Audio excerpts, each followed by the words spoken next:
Saya coba menegaskan lagi, jadi memang selama 6 minggu berproses teman-teman ini itu 4 minggunya, artinya dalam 1 bulan itu penuh diisi dengan kunjungan-kunjungan ke beberapa narasumber tadi. Katakanlah kalau yang saya catat adalah sekitar 17 sampai 18 narasumber, itu dalam seminggu mereka bisa mengadakan 3 kunjungan, dengan 1 kunjungannya itu bisa sampai 2 narasumber gitu. Jadi ya nggak tahu, mungkin itu cukup padat dalam jangka waktu yang dibandingkan dengan produksi karyanya yang sekitar 2 minggu ya. Ya, sekitar 2 minggu kira gitu.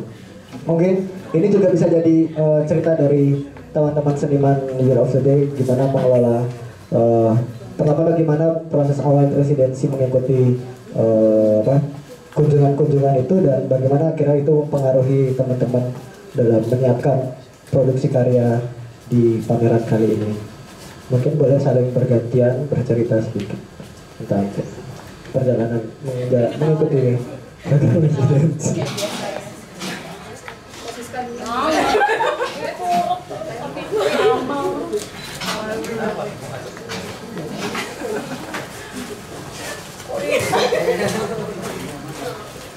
Betul. Cek.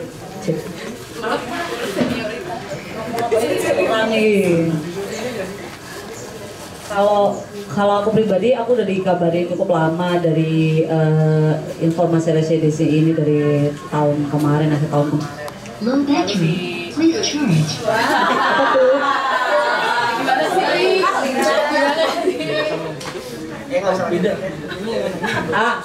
Ada. Kemudian apa namanya, kapan sih dikabarinya ya? Akhir Desember apa kapan itu baru tahu kalau ada temanya 25 tahun reformasi gitu. Terus akhirnya kayak mepet banget kan, itu udah tahun baru kan, gak ada waktu ya buat mikirin temanya. Kemudian apa namanya, ya udah ikut aja, tanggal 10 kita mulai, dan aku datang tanpa berpikir bahwa konsep mau bikin apa, karya apa,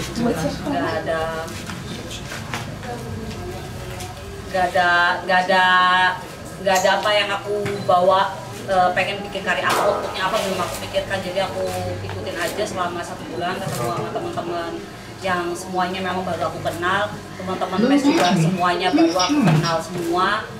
Jadi aku benar-benar baru kenal secara langsung, ketemu langsung itu ketika di sini, dan aku tinggal di sini sama Vio itu dari Semarang. Dan tiap weekend aku pulang, jadi waktu itu lebih pendek lagi. Dari Sidoarjo, aku dari Surabaya tapi tinggal di Sidoarjo. Jadi aku tiap Jumat, Sabtu, Minggu aku balik karena kegiatan kita lebih banyak di weekday. Jadi tiap weekend aku pulang. Kemudian baru memikirkan ide itu mungkin sekitar 3 minggu sebelum pameran kali ya. Itu pertama ketika ngobrol sama kurator, baru aku cuman ngomong ketertarikanku terhadap apa gitu, dan aku berangkat dari satu pengalaman internal keluarga yang ada mungkin berhubungan dengan fenomena secara global atau secara nasional gitu, yang aku angkat, kemudian mengangkat jamu yang aku kemudian buat timeline. Pertama aku melakukan baca artikel-artikel, membaca banyak artikel, esai gitu, terus melalui pertemuan-pertemuan itu juga tanya-tanya, diskusi. Untuk pertemuan-pertemuan aku lebih belajar bagaimana metode kerja seniman, bagaimana seniman bekerja, kreativitasnya, bagaimana kolektif mengelola kolektif tersebut, bagaimana sebuah organisasi ataupun lembaga dalam mengelola program tema dan lain-lain yang mereka sharing kepada kami. Kemudian setelah membaca artikel dan ketertarikan spesifik tema, yaitu mengangkat tentang krisis moneter dan korelasinya dengan COVID-19 terhadap dampak-dampaknya. Kemudian yang aku buka dengan pengalaman personalku antara ibuku dan aku di 2 fenomena itu, di fenomena krisis moneter dan COVID-19. Ya, terus aku membuat timeline mulai dari membuat desain, packing jamu, namanya, narasinya, layout secara keseluruhan, kemudian cetak jamu, belanja jamu, mewadahi jamunya, packing, terus ngelipat, ngelem dan lain-lain semua pakai pasang lighting, bikin video, pulang ke Sidoarjo, wawancarain mamaku pakai alat seadanya, pakai handphone, ngedit sendiri, dibantu audio, dibantu Fadi. Jadi itu udah proses belajar di sini sebagai, karena aku melihat Youth of Today adalah sebagai proses belajar soal bagaimana mengelola manajemen waktu juga dalam berkarya, bagaimana mengelola tema yang diberikan menjadi yang kemudian aku pilih dari subtema yang aku pilih sendiri dari pengalaman personalku yang ada hubungannya dengan konteks di luar sana. Kayak gitu sih, jadi aku menjalani ini dengan enjoy, yang penting enjoy, nyaman gitu. Kemarin aku jualan jamu dan enjoy. Mantap.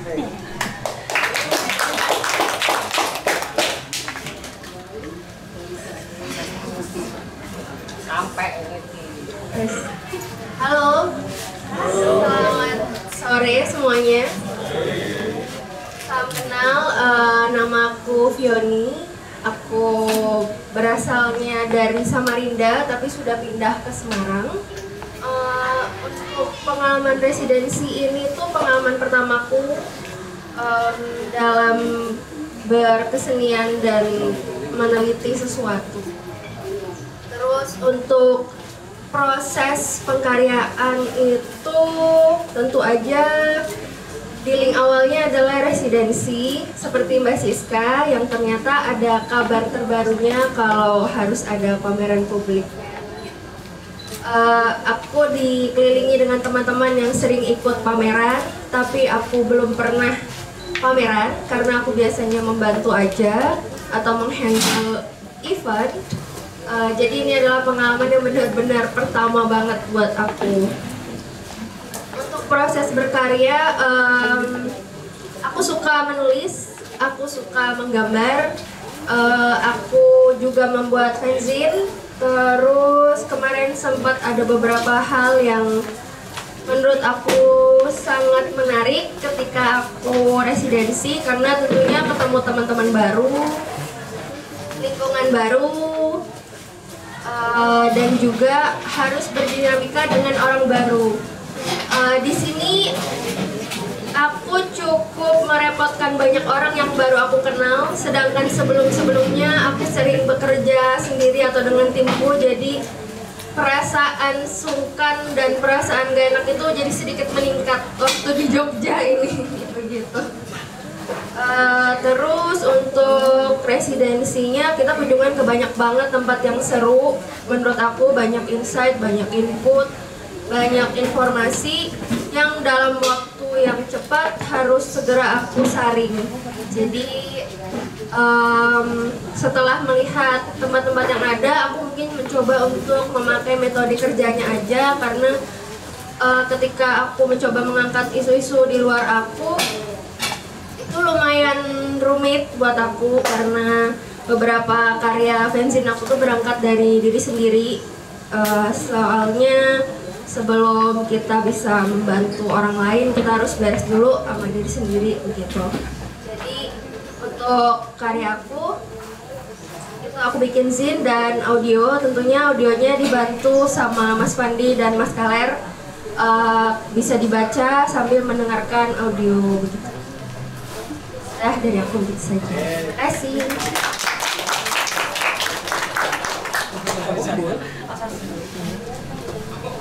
Halo guys, aku Tanesa, bagian dari pameran residensi ini juga.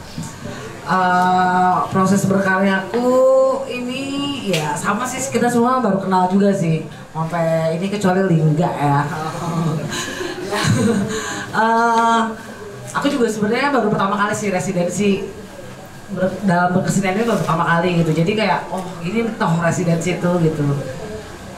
Prosesnya tuh tata seperti ini gitu, dalam 1,5 bulan kita banyak mendapatkan berbagai ya itulah insight, seperti insight gitu untuk mengembangkan apa yang sudah ditentukan gitu, seperti tema mengingat 25 tahun reformasi ini ya dapatkan berbagai insight dari itu, ternyata seperti itu ya, oke.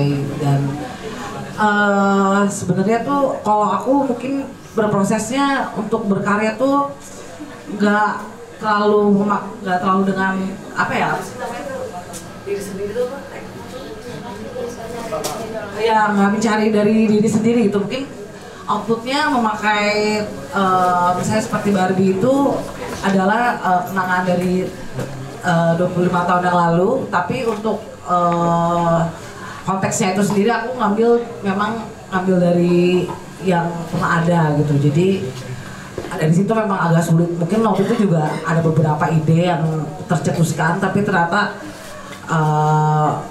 setelah diskusi mungkin yang paling menarik adalah mengangkat stereotip yang populer di zaman Orba itu gitu. Walaupun sebenarnya saya agak takut karena kan ya sotoy lah pasti nggak sih bikin kayak gitu.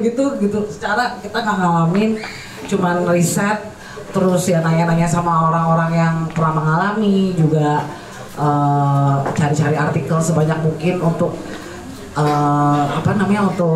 untuk mendapatkan berbagai macam tipe yang akhirnya juga tadinya banyak banget sampai akhirnya dikurangi, akhirnya ditambahin, akhirnya ada yang macem-macem gitu. Akhirnya sulit sih gitu, memang cukup sulit gitu sampai akhirnya menentukan stereotip yang tepat tuh seperti apa untuk diaplikasikan di karya saya gitu. Untuk prosesnya ya sebenarnya cukup menyenangkan gitu, walaupun kadang ada setelah pertemuan terakhir baru mendapatkan, aduh ini baru dapet nih kayak masukin gaya, itu juga cukup sulit sih. Cuman akhirnya ya enjoy juga sih karena mungkin teman-teman juga orangnya asik-asik sih, jadi kita juga share.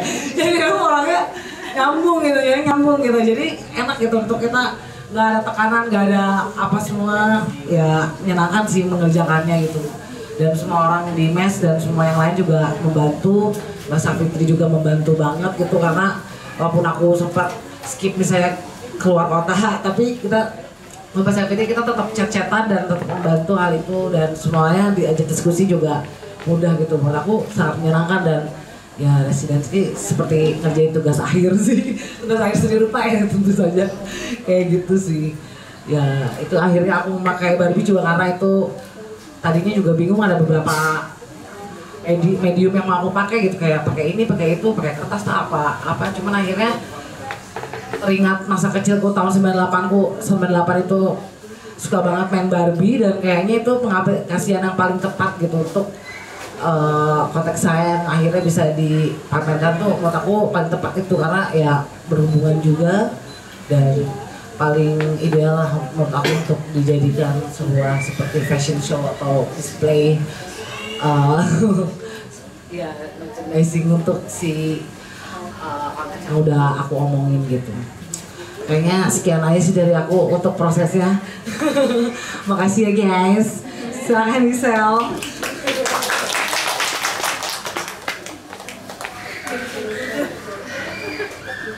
Selamat sore semuanya, saya Gisela.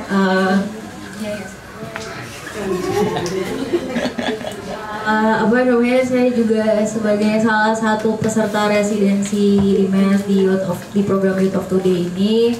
Terus dalam prosesnya kemarin tuh seperti yang diceritain Mbak Safitri, banyak kunjungan ke berbagai tempat. Itu sebenarnya kalau buat saya pribadi di proses saya jadi ngumpulin banyak insight gitu, jadi dapat banyak masukan baik dari secara konten, terus habis itu juga dari gimana cara lebih banyaknya sebenarnya gimana caranya mengubah ide menjadi sebuah karya gitu di proses kunjungan itu gitu. Terus kalau karya saya pribadi itu jadi dalam pengerjaannya seperti kerja kelompok yang bantu banyak banget, jadi karya bersama sih sebenarnya lebih tepatnya. Terus itu juga sebenarnya itu adalah saya berangkatnya dari pengalaman saya pribadi waktu kecil yang masih 4 tahun itu. Terus kenapa akhirnya saya menghadirkan ruang anak, karena saya juga banyak bekerjanya sebelumnya dengan anak-anak. Jadi di situ saya pengen menghadirkan perspektif anak-anak ketika orang dewasa dan anak-anak itu gimana sih cara orang dewasa dan anak-anak melihat suatu hal gitu, mendefinisikan, kalau dalam ruang ini mendefinisikan penting dan kekacauan. Jadi untuk ruang anak itu saya menghadirkan 7 kolaborator cilik yang menghias ruangannya. Terus habis itu kalau di yang ruang dewasanya itu sebenarnya digarapnya setelah ada pengunjung datang. Jadi itu sebenarnya adalah ruang asumsi saya nanti akan berkembang seiring berjalannya pameran gitu.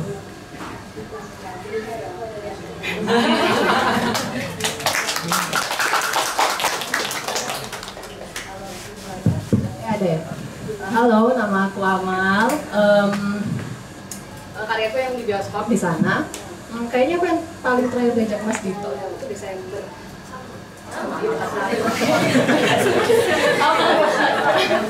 Udah sombong jadi. Oh iya, pantas. Waktu diajak Mas Dito tuh beberapa hari setelahnya itu aku memutuskan untuk melakukan suatu metode kerja yang baru gitu. Aku ingin melakukan proses mendengar. Kebetulan ketemu Mas Dito itu lewat jalur fotografi. Jadi terus akhirnya aku mikir kalau kayaknya kalau aku ikut itu aku nggak akan motret deh. Jadi aku berpijak dari oke, aku nggak akan motret dan aku akan melibatkan proses mendengar gitu. Terus akhirnya proses ketemu teman-teman, kunjungan-kunjungan, kelas 6 minggu akhirnya jadilah itu sebuah apa ya pulang ya udah kerasin aja akhirnya perubahan dulu ya keluar akhirnya jadilah itu cuma penasaran itu sebenarnya ya keinginanku untuk mendengar kepenasaranku pertanyaan-pertanyaanku yang akhirnya jadi refleksiku juga terhadap bagaimana setting 98 ini hinggap dan mempengaruhi kehidupan domestik teman-temanku. Jadi ada 5 video dengan 5 lanskap yang berbeda, masing-masing sejam. Dan di setting di sana kalian nggak harus mendengarin di saat itu juga. Ada barcode yang bisa kalian pindai dan kalian bisa nikmatin kapan aja nanti, di mana saja, kapan. Gitu. Terus kayak tadi gimana prosesnya bisa ketemu itu ya? Kalau dipikir-pikir nih sebenarnya prosesnya aku kayak nabi gitu yang menerima wahyu satu ayat. Udah jadi nabi. Yang kalau misalnya ketemu Mbak Mira gitu aku dapat highlight dari ucapan dia yang terus itu tuh mendekam gitu di kepalaku berhari-hari. Kalau misalnya aku mau melakukan itu gimana caranya, siasat apa yang harus aku lakukan gitu. Terus juga akhirnya mulai proses produksi, terus wah gila ini 5 jam filmnya. Gak mau kalau aku jadi audiens juga aku gak mau menghabiskan waktuku 5 jam gini mes ngapain. Jadi iya terus ngapain kan capek ya. Terus oke, gimana caranya misalnya aku bisa memberi kebebasan audiensku untuk menonton itu kapan aja, nggak harus selesai, bisa di pause gimana akhirnya keluarlah metode ya udah upload ke YouTube aja kayak gitu. Terus juga respon ke ruangannya juga baru terakhir gitu. Oke, gimana caranya ngebuat orang nyaman dan bagaimana ruang ini bukan sebagai ruang bioskop gitu. Itu jadi kayak aku mau ngasih ini ruangku, ruang amanku bersama teman-temanku. Makasih buat yang udah membagi ceritanya gitu. Kami mengundang audiens untuk datang ke ruang itu, merasa nyaman, merasa betah untuk mendengar cerita kami dari yang abstrak sampai yang agak bikin sakit juga gitu. Tapi terus juga akhirnya bisa pengalaman-pengalaman itu aku ingin jadi imersif dan kalau ada yang keluar akhirnya membawa pertanyaannya sendiri keluar gitu. Jadi pengalamannya nggak berhenti hanya itu. Ya itu aja sih. Terima kasih.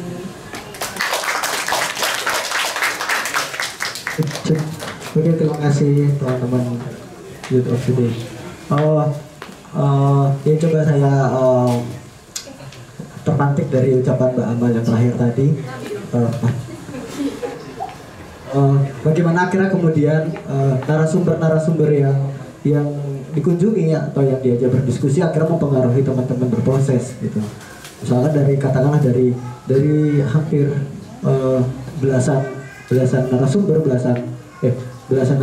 dari berbagai individu dan kelompok komunitas gitu. Akhirnya sejauh mana sih kemudian orang-orang yang ditemui itu tuh mempengaruhi dalam prosesnya teman-teman Youth of Today itu. Ya. Tadi ada yang ketinggalan tapi sebenarnya bisa menjawab pertanyaanmu juga. Sebenarnya malah bukan cuma narasumber, bukan cuma narasumber atau orang-orang yang kami kunjungi yang mempengaruhiku, tapi juga audiens yang pas datang. Jadi prosesku sebenarnya sampai sekarang belum selesai gitu. Proses post produksinya aku masih jalan karena ingin santai gitu. Terus itu juga jadi siasat kenapa rilisnya satu-satu ya. Terus waktu di sini gitu udah mengamati ruang pameran ini selama beberapa hari. Aku di depan gitu, maca audiens dan melihat gimana orang-orang merespon ruang, gimana berapa lama mereka masuk ke dalam ruanganku, apa yang pas aku masuk juga apa yang mereka lakukan di dalam. Kayak gitu-gitu tuh terus akhirnya banyak patikan-patikan, oh ini kayaknya kalau misal lightingnya nih aku pindah ke sini mungkin akan jadi pengaruh apa ya gitu. Itu masih aku lakukan gitu. Jadi ada banyak pergeseran barang di sana yang waktu pembukaan tuh nggak gitu. Tapi H+2 jadi kayak gitu. Juga misalnya kayak ada yang menarik kemarin kita ngeliatin ada mas-mas yang masuk, terus nggak berapa lama dia keluar ngambil sepatunya terus dimasukin ke ruang di rak sepatu di dalam gitu. Terus itu kayak seneng banget nih, ini bener nih gitu, kayak ruang itu memang bukan galeri yang clean gitu, yang orang nggak bisa ngapa-ngapain di dalam. Jadi hal-hal yang kayak gitu itu masih sangat mempengaruhi itu sampai sekarang. Dan ini masih ada beberapa minggu, jadi ya prosesku akan aku tahu ini nggak akan berhenti sampai pamerannya selesai sih. Ini akan terus ada tekanan.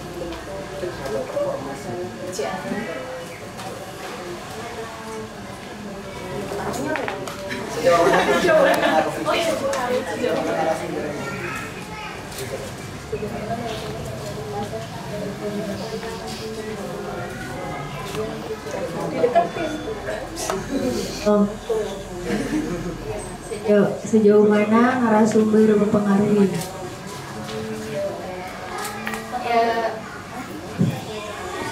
Beberapa narasumber sih, kalau aku cukup spesifik beberapa narasumber, nggak seluruhnya, karena aku juga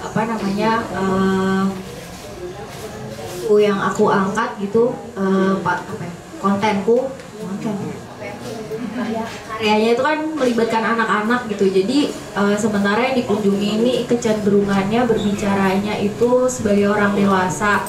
Nah, jadi kalau secara mempengaruhinya mungkin kalau untuk saat ini enggak, tapi mungkin untuk mengolah ruangnya iya. Tapi kalau untuk gimana cara berinteraksi dengan anak-anaknya itu, kalau dari aku pribadi sih sebenarnya dua narasumber yang benar-benar mempengaruhi, membantuku dalam berproses tuh Mbak Dina sama Pak Mul gitu. Yang spesifik karena mereka juga bergeraknya tuh di dunia anak, terus interaksi gitu sih kalau dari aku gitu.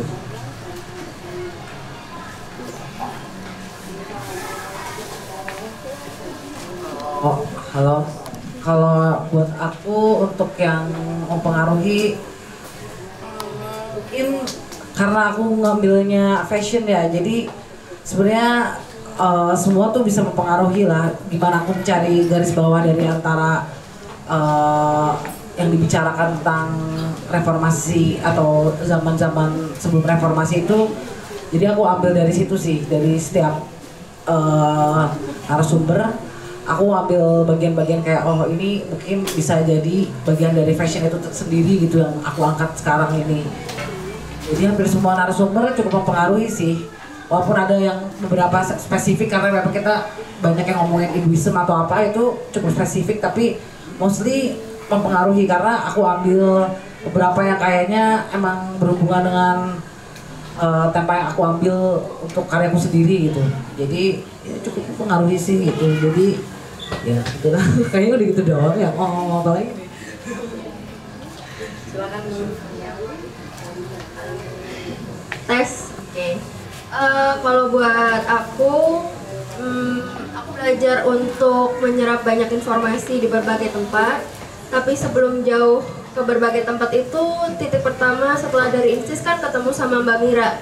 Jadi Mbak Mira cukup membantu aku untuk berpikir dan memberi aku informasi untuk meminta beberapa insight dari rekanan aku untuk ditanyakan. Jadi setelah dari Mbak Mira, aku ada sesi sendiri dengan Irwan Ahmed dan Tita Salina untuk menggali apa yang ada di kepalaku. Jadi di sana mereka memberikan insight tentang, oh kalau temanya tentang mengingat 25 tahun reformasi dengan usia kamu yang saat itu sangat kecil, seperti kita mencoba untuk mengingat tahun 65, mungkin kamu bisa mencoba kontemplasi dan menggali lebih dalam apa yang ingin kamu sampaikan di dalam diri kamu. Jadi setelah dari situ barulah ke beberapa tempat-tempat, mulai ngobrol sama Mbak Safitri, mulai ngobrol-ngobrol sama teman-teman YOT, terus ke beberapa tempat yang termasuk ketemu Mbak Alia, ketemu sama Pak Mul juga, ketemu Mbak Dina, jadi lumayan banyak menolong sih. Jadi kalau untuk mempengaruhi mungkin lebih ke proses berpikir, termasuk juga dengan Bu Ati ya, Bu Ati ya betul. Jadi proses berpikir, proses mengelola ruang. Aku juga minta pertolongan kalau untuk mengelola ruang, aku mencari konsul sendiri lagi dengan teman aku di Semarang namanya Ajis Wicaksono, begitu.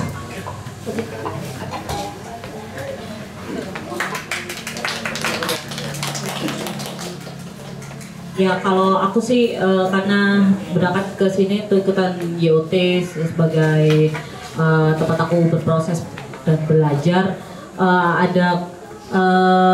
aku melihat mempengaruhi atau tidak itu sama mungkin proses berpikir, terus metode belajar, metode kerja dari beberapa narasumber, kemudian banyak melihat katalog-katalog yang ada di berbagai ruang yang aku saat naik di MES, Cemeti atau di rumah Bu Ati, terus juga banyak ngobrol waktu itu kita sempat bermalam di tempatnya Balia kayak gitu.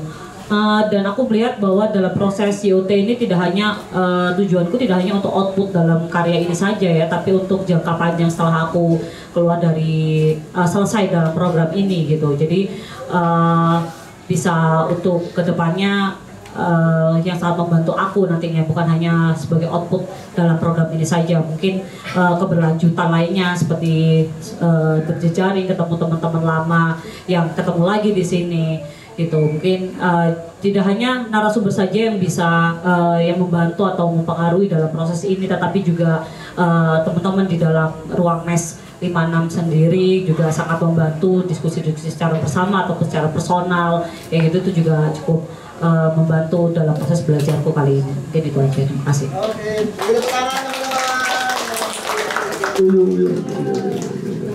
Oke, sebelum saya melempar sesi tanya jawab ke teman-teman, saya juga penasaran sama Mbak Safitri sebagai kurator. Mungkin satu pertanyaan sebelum tanya jawab. Jadi dari rangkaian proses residensi yang kemudian dijalani oleh teman-teman seniman YOT selama 4 minggu itu, 4 minggu itu 1 bulan itu, akhirnya kemudian bagaimana sebagai kurator itu bernegosiasi dengan ide-ide yang mungkin sejauh yang saya tahu itu selalu berubah. Beberapa dari teman-teman itu selalu berubah sampai akhir berubah terus gitu. Nah, bagaimana akhirnya mensiasati gagasan yang mereka punya untuk menjadi sebuah karya pada akhirnya gitu. Kejar. Jadi waktu itu kayak kita mulai ngobrolin ide tuh awal bulan ini ya, akhir bulan kemarin ya, awal bulan Februari ini pokoknya aku udah menanyakan kira-kira membuat apa. Terus dari waktu itu kan juga kita akan bertemu Mbak Alia dan mereka juga akan presentasi. Jadi waktu itu memastikan dulu nih, akhir bulan Januari, memastikan dulu nih kira-kira ide awalnya apa gitu. Gak apa-apa ide awal aja. Awalnya mereka ketakutan dengan ide awal itu sendiri. Jadi kayak aduh gitu. Enggak apa-apa. Ini kan masih berproses, masih ada beberapa minggu lagi. Tapi setidaknya ada ide awal dulu, dibicarakan dulu. Karena kalau tidak dibicarakan dulu ya kapan kita tahunya kalau bakal bikin karya apa gitu. Ya sejak itu sih setiap minggunya prosesku ya, karena aku sebagai kurator ya memang dari dulu prosesku itu adalah harus tahu kayak sebenarnya itu bikin apa, dan apalagi di residensi gitu. Jadi ya memastikan setiap minggu tuh update-nya udah sampai mana, ide itu berkembang, dan juga kira-kira udah ada nggak bentukannya apa gitu. Ya memang ada beberapa kali, tapi kayaknya sekitar 2 minggu lalu atau seminggu lalu itu sebelum aku nulis kuratorial, aku pastikan semua kayak sudah ini idenya gitu. Jadi ide utamanya dan outputnya gitu, dan akhirnya menjadi pameran ini. Kalau yang paling gagal siapa Mbak dari ide? Maksudnya selalu berganti-ganti, selalu bukan senimannya yang rewel, tapi gagasannya itu selalu berkembang, berubah gitu. Maksudnya saya 1 bulan bertemu dengan itu dibully terus gitu.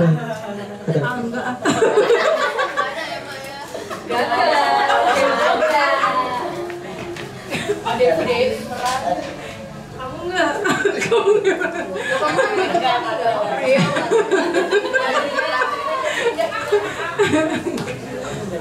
Menurutku ya itu memang udah bagian dari proses. Maksudnya apa namanya, kita ya nggak mungkin kita apa namanya, kalaupun jadi seniman yang berproses di kesenian sudah lama pun kita juga akan merasa kayak aduh ini udah atau belum gitu. Jadi dengan mereka yang sebagian besar backgroundnya bukan di, maksudnya tidak, maksudnya bersenian secara full, maksudnya kayak Siska ini yang paling artis dari semuanya. Jadi apa namanya, akhirnya semua berproses bareng-bareng dan aku seneng liatnya. Sebenarnya mereka berlima ini sangat saat presentasi di depan Mbak Aya tuh, wah aku melihat mereka ini sebenarnya sangat pede sebenarnya dengan idenya, walaupun mereka bilang enggak gitu. Tapi dan akhirnya ya ini udah terjadilah ini. Dan memang kalau beberapa teman tadi juga share kan bagaimana ini juga masih proses, ya aku juga lihatnya begitu gitu. Emang ini juga apa namanya, kayak mungkin contohnya kayak Tanesa waktu ini sempat ada temennya yang bilang yang bener aja bakal ngangkat tentang tentang stereotip fashion ini risetnya berat loh, panjang loh, tapi menurutku nah ini yang paling cocok sama Tanesa karena backgroundnya, dan aku yakin Tanesa tahu apa yang yang perlu dibuat gitu di dalam waktu yang cukup singkat gitu. Jadi walaupun ini kayak awal banget, ya inilah bagian dari residensi itu, aku lihatnya gitu sebagai kurator gitu. Oke, terima kasih, beri tepuk tangan dulu teman-teman.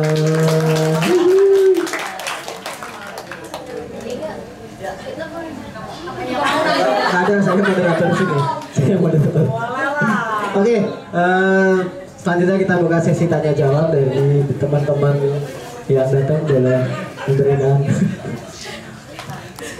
boleh bertanya kepada seniman ataupun kurator terkait proses residensi ataupun penciptaan karya yang sedang yang telah disuguhkan dalam ruang galeri. Mari silakan teman-teman siapapun boleh angkat tangannya. Oke. Halo Dewi.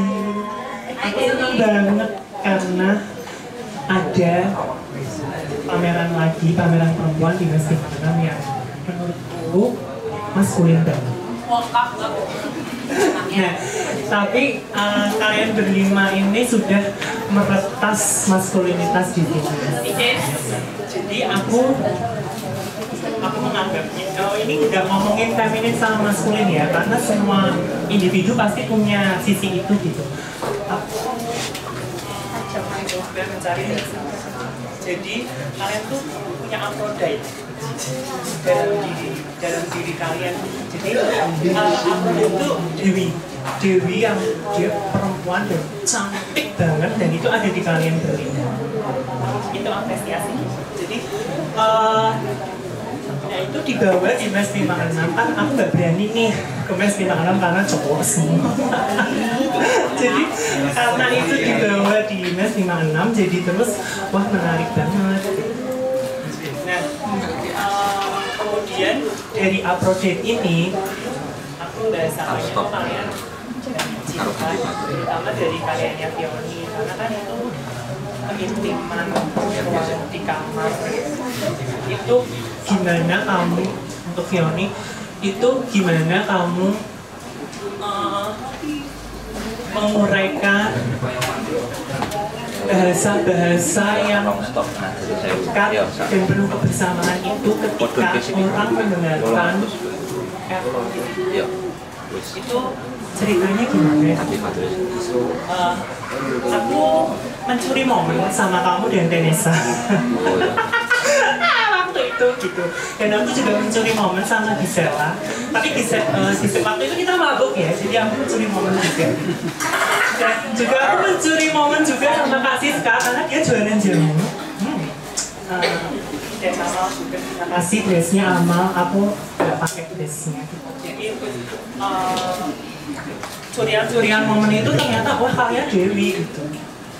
Dan itu dijaga karena ini bukan ngomongin maskulinitas dan femininitas, karena semua orang punya itu di dirinya. Di laki-laki juga ada femininitas, tapi Dewi Aphrodite itu tidak semua. Dan kalian punya Ovioni itu, balik ke Mbak Siska. Nah, Mbak Siska kan jamu nih, gitu. Kenapa jamu gitu? Jamu kan tradisional banget, dan Mas Tim Anang kan modern ya, Mbak? Modern gitu. Nah, kenapa jamu gitu, Mbak? Dan aku pengen ngerti ceritanya. Kalau Vanessa kan dia seksualitas, tubuh, gitu. Aku pengen ngerti apa yang membuatmu itu kan bonekanya kan sebetulnya cowok yang kamu jadi cewek ya? Aku ya. Apakah itu gimana gitu? Nah kalau aku kurang paham, makanya sekarang ini sering main kesini karena aku ingin ngerti. Bagaimana kamu menceritakan tentang pengalamanmu mendengarkan? Menurutku mendengarkan itu adalah pekerjaan yang susah sekali. Jadi itu gimana gitu? Nah kalau untuk bisa,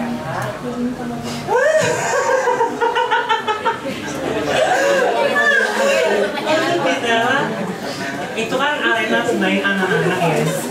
Aku pengen ngerti pengalamanmu dengan anak. Kepanjangan gak sih? Itu aja deh. Itu aja. Makasih.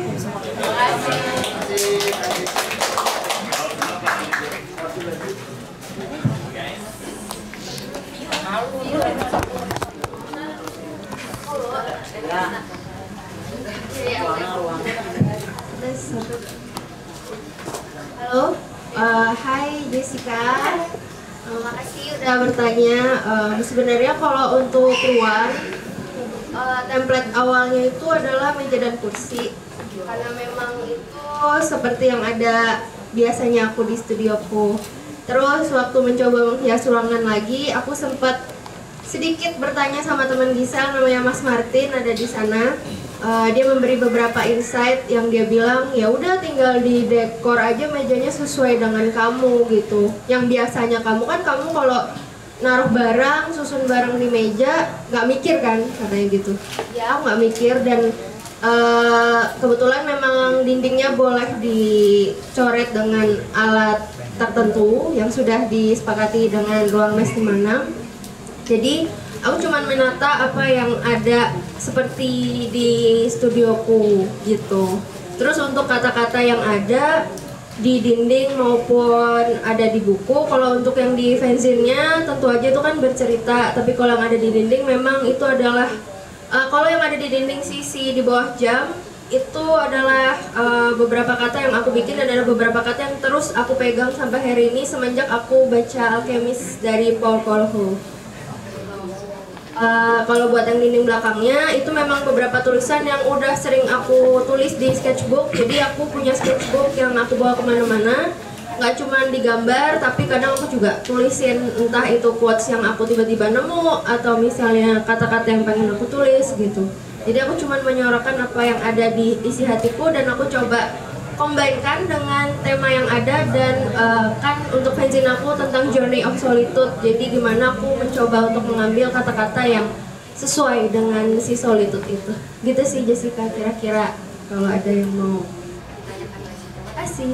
Oh, untuk isi kasetnya sebenarnya kalau untuk isi kasetnya memang aku senang dengan mendengarkan suara dan mendengarkan musik dan aku sangat dekat dengan lagu anak sejak aku usia sebelum 2 tahun. Mama selalu muterin radio atau enggak kaset anak khususnya lagu-lagu dari Tidak Kwek-Kwek, terus Abang Tukang Bakso, Dudidam dan beberapa hal itu tentunya Mas Fandi bisa mencoba mentranslatekan kebayamanku dengan transisi-transisi yang ada.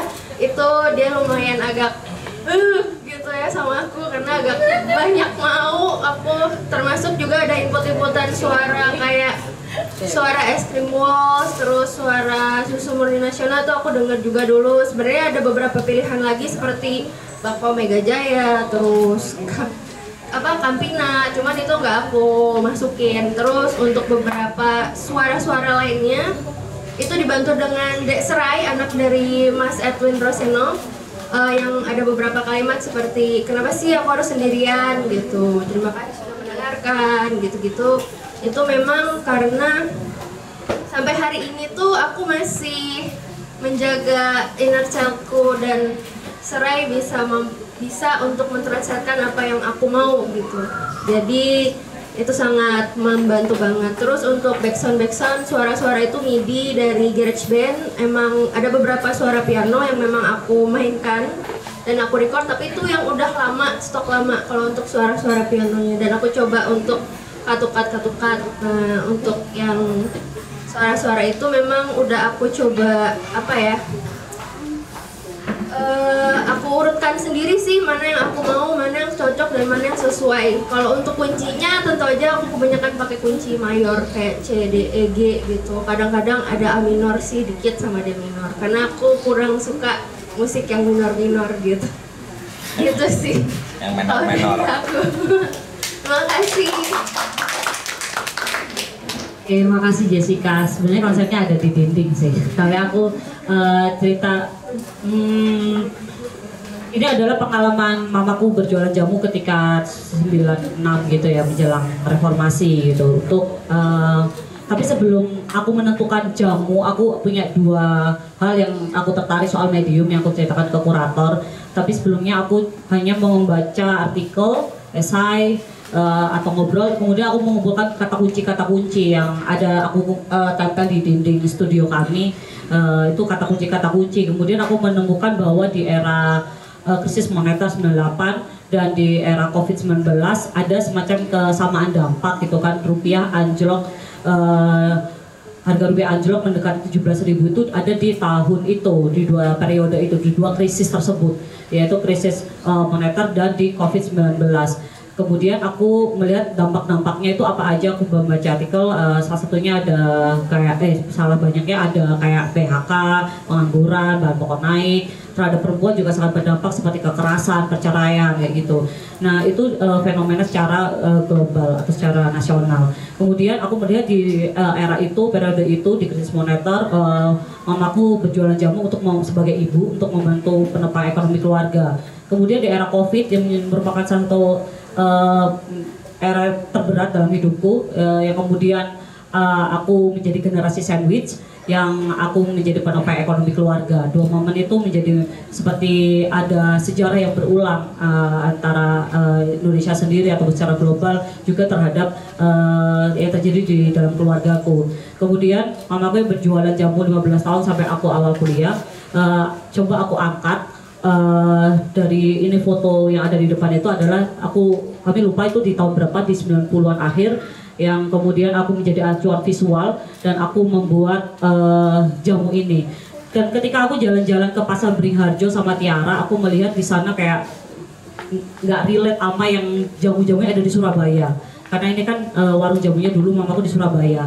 Itu nggak ada jamu kayak di Beringharjo yang pakai akar-akar, bubuk-bubuk yang di display sangat bagus kayak gitu. Aku taunya jamu ya jamu gendong yang ada di kampung-kampung sama jamu kemasan, jamu seduh kayak gitu. Jadi aku pikir apakah di Surabaya banyak banget jamu seduh, dan aku ketika kecil sering ikut kulaan mamaku ke Pasar Wonokromo, ke Pasar Pucang, ke Beratang, itu untuk kulaan jamu seduh. Kemudian aku ada banyak pertimbangan hal, apakah aku akan membuat kemasannya sendiri, apakah pesan atau apa. Dan aku selalu berkarya ini belajar untuk melihat kapasitasku, kapasitas dalam arti waktu, kapasitas dalam arti keuangan, kapasitas dalam arti bagaimana kemampuanku untuk bekerja. Seperti aku akhirnya mengedit, merekam video pakai handphone aja yang aku miliki dengan tripod tumpukan-tumpukan kardus kayak gitu. Kemudian aku mampunya bisa ngedit pakai Premiere dengan suara yang noise, dan akhirnya dibantu oleh Fandi dan bisa menjadi lebih clean. Kemudian aku ngedesain sendiri karena nggak punya iPad kayak teman-teman. Aku gambar pakai sketch di handphone, di zoom gitu kayak itu, pakai sidik jari sebagai identitas. Semua gambar itu adalah sidik jari yang kemudian aku edit di Canva dan Photoshop karena mampunya begitu. Jadi semua sesuai kemampuanku begitu. Yang aku rasa aku kemudian material-material lain seperti lampu LED, aku merasa aku mampu mengerjakan itu juga, dalam artian aku tahu beberapa kali bekerja dengan medium LED dan aku tahu memilih LED seperti apa, yaitu akhirnya memilih LED flex yang aku punya langganan di dekat di Brican sana yang bapak-bapaknya pedagang itu membantu aku untuk menyambungkan 15 meter lampu ini dan kemudian dibantu oleh tim Ruang Mes untuk mendisplaynya. Kayak gitu, pemilihan material juga aku seperti terkesan apa adanya karena ya sesuai apa yang ada kayak bar ini adalah bar dari dapur Mes 56 yang ada gitu, jadi aku tidak membuat baru. Apa yang ada kemudian aku kelola, terus memilih akhirnya banner ya kayak warung-warung yang kalau terlalu bagus nanti kayak biksu nanti ya, jadi kayak gitu. Jadi aku cari apa adanya kayak keber ya udah banner gitu. Selain murah mah kebutuhannya banner lebih cocok untuk depot atau warung gitu. Jadi terus warna-warna yang aku pilih adalah aku menyebutnya warna-warna ambigu, warna-warna yang pink gak pink, hijau gak hijau, kuning yang gak kuning, warna puya ya seperti keadaan dua krisis itu yang kayaknya ambigu banget gitu loh bagi aku gitu. Dan itu aku pikirkan mulai dari pemilihan warna. Judul jamu itu kata pertama adalah kata jamu seperti tuntas. Tuntas itu adalah kalau di jamu itu untuk menuntaskan menstruasi itu jamunya. Kemudian kata kedua aku tambahin dengan pemilihan judul-judul jamu, judul-judul dari dua fenomena tadi, dua krisis tadi yang kemudian aku aplikasikan ke 5 jamu. Ada anti korupsi, galian demokrasi, tuntas patriarki, sehat normal baru, dan gali apa tadi? Ada 5. Ya, anti patriarki, tuntas patriarki itulah lupa aku. Kayak gitu. Ada 5 itu menunya. Kemudian aku dibantu foto sama Mas Doli. Terima kasih. Kemarin ketika pembukaan aku menyajikan jamu live performance, aku menggunakan baju APD selama 2 jam seperempat. Ternyata sumuk guys ya, berkeringat pol. Sekarang tuh kayak sauna gitu, dan aku berjual alhamdulillah meskipun gak balik modal ya alhamdulillah lah ya, penting mantap. Yang penting enjoy. Agur kolesom habis guys, jadi tidak bisa berjualan lagi belum pula. Terima kasih.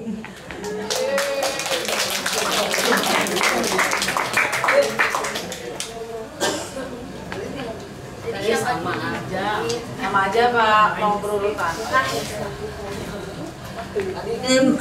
Thank you Jessica pertanyaannya. Tadi kamu menanyakan soal waria ya, karyaku yang waria. Karena aku mengangkat sesuatu yang fenomena di zaman Orde Baru itu, dan menurutku salah satu yang fenomenal itu adalah waria itu. Sebenarnya sebelumnya itu kata waria itu banci. Memang tuh banci itu dari zaman Soekarno, dan di Soekarno itu sejarahnya memang kayak Soekarno nggak suka gitu ada banci di eranya dia itu tidak suka, dia ingin menghilangkan itu, kayak banci ditangkapin karena dia menganggap itu negatif.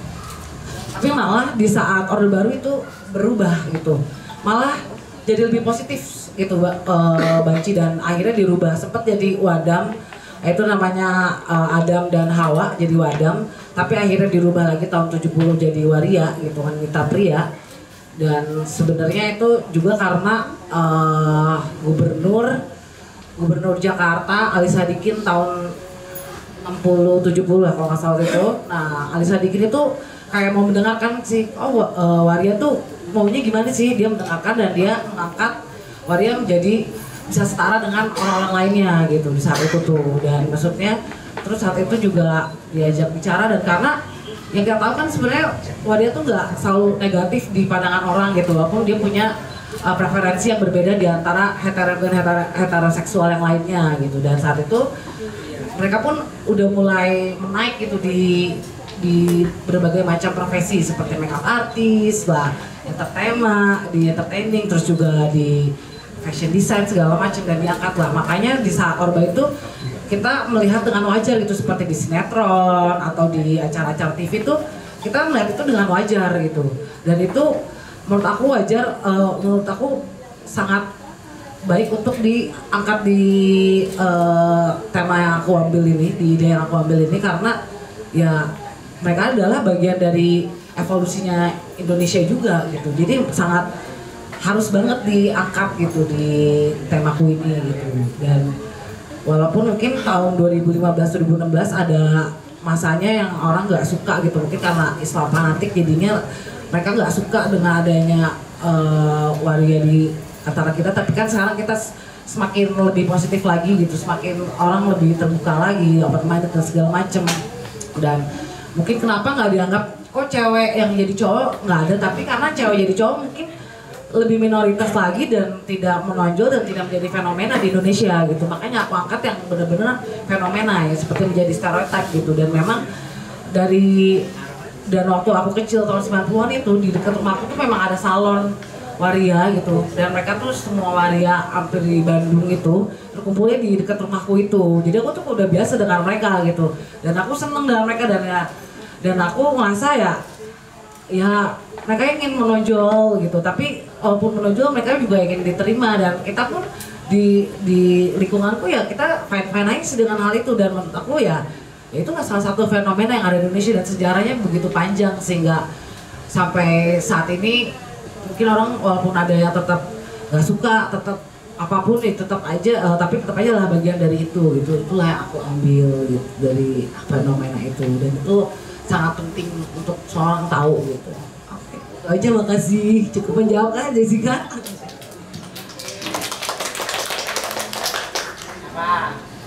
Amal.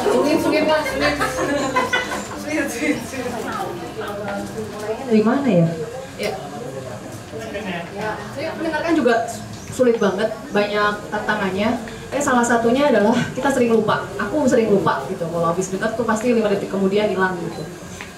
Akhirnya menyadari itu, aku dari awal tuh udah nyiapin satu notes yang emang khusus buat proses ini. Dan ini pertama kalinya gitu aku bikin sesuatu yang notesnya tuh udah 3/4 udah mau habis gitu. Biasanya paling cuma 2-3 lembar doang itu kalau bikin sesuatu, dan yang sekarang ini kayak dari awal rapi banget aku mencatat semua hal yang buatku tertarik atau kepantik gitu. Terus proses mendengar itu juga kerasa banget dimulai ketika pertemuan pertama kita malam ini yang ada Mbak Alia. Pertanyaan Mbak Alia ke kami adalah pertanyaan yang aku bawa ke narasumberku. Jadi di setiap video itu pertanyaannya sama, dan itu adalah pertanyaan yang Mbak Alia tanya. 98, kamu gimana, umur berapa? Di situ tuh aku sadar kalau, pertanyaan ini nggak pernah ditanyakan kepadaku. Aku juga nggak pernah nanya pertanyaan ini ke teman-temanku gitu. Padahal aku punya cerita, pasti teman-teman lain juga punya cerita. Awalnya dari situ. Terus ada yang menarik juga ketika kamu bilang, kamu merasa bahwa karya yang itu fotografi gitu. Itu jadi menarik. Berarti aku sebenarnya agak gagal nih gitu untuk mengurai hegemoni fotografi di ruang ini gitu. Sebenarnya karya di dalam adalah audio based. Dari awal kayak mendengar berarti audio gitu. Aku merekam percakapan. Tapi ketika dengan metode merekam percakapan doang, aku tahu itu akan ada kekurangannya. Dengan audio based berarti orang-orang yang tidak memiliki kemampuan mendengar nggak akan bisa menerima akses informasi itu gitu. Sedangkan aku merasa informasi ini menarik atau mungkin penting atau nggak penting buat orang untuk tahu gitu. Jadinya aku butuh tempelan visual nih supaya aku bisa menaruh caption gitu ya. Captionnya dia abal-abal juga sih, tapi minimal gitu informasinya ada yang nangkep gitu. Jadinya yaudah aku mau bikin video juga long shot yang statis, mostly statis. Tapi terus waktu diproses ada juga akhirnya kerasa ketika aku berada di 5 ruang, 5 lanskap yang berbeda. 4 dari itu statis, kami duduk diam ngobrol, melingkar gitu. Semuanya nggak in frame, semuanya di belakang kamera. Tapi ada satu yang long shot dan aku sambil jalan menyusurin gang-gangan. Itu videonya rilis hari ini, nanti bisa di scan barcode-nya karena nggak akan tampil di layar. Terus pas di perjalanan itu tuh kerasa banget, mendengar, terus aku nanya, terus aku megang video, terus ada banyak hal di depanku yang terjadi gitu. Ada ibu-ibu ngasih makan burung, ada kucing lewat, ada apapun, itu kayak distraksinya banyak banget gitu. Dan itu jadi terasa kayak mendengar tuh benar-benar sulit gitu, apalagi padahal kita udah niat nih dari awal tuh aku mau mendengar gitu.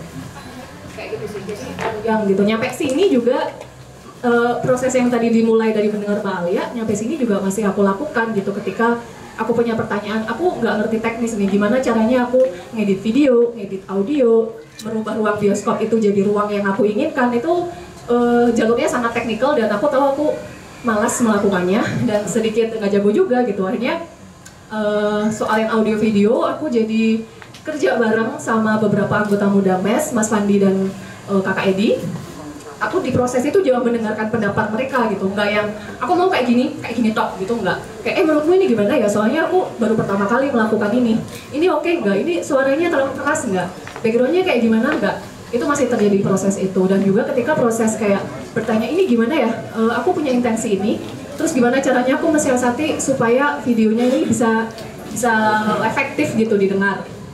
Terus ada yang bilang kalau ya kayak gimana caranya supaya kamu meruntuhkan hegemoni bioskop gitu, kayak oke, aku akan berusaha mengurai hegemoni itu. Dan akhirnya lagi-lagi aku mendengar gitu proses, oke, aku kalau mau mendengar tuh gimana sih biasanya, gimana biasanya aku mendengar podcast, seperti apa prosesku kalau nyelesain podcast tuh sekali duduk atau enggak, kayak gitu.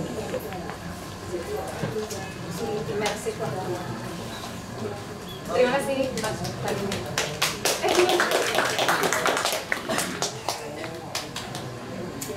Sorry Jessica, tapi aku mau nanya, tadi kan kamu menanyakan tentang pengalaman dengan anak-anak ya.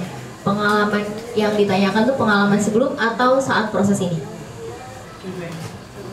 Banyak dong. Boleh deh. Kalau pengalaman sebelumnya sebenarnya aku sendiri latar belakangku tuh fasilitator anak di Sanggar Anak Alam kalau di Jogja. Terus kenapa aku banyak berinteraksi dengan anak-anak? Karena aku sangat senang, aku lebih senang berinteraksi dengan anak-anak sih, karena ketika mereka ngomong, ketika mereka bercerita itu tuh tidak ada intensitas apa-apa. Jadi kayak jujur gitu, terus imajinasinya kemana-mana gitu. Terus jadi kalau untuk pengalaman sebelumnya aku udah jalan 3 tahun di Salam, nemenin yang kelas besar, yang kelas 5 dan kelas 5, terus mereka naik kelas 6.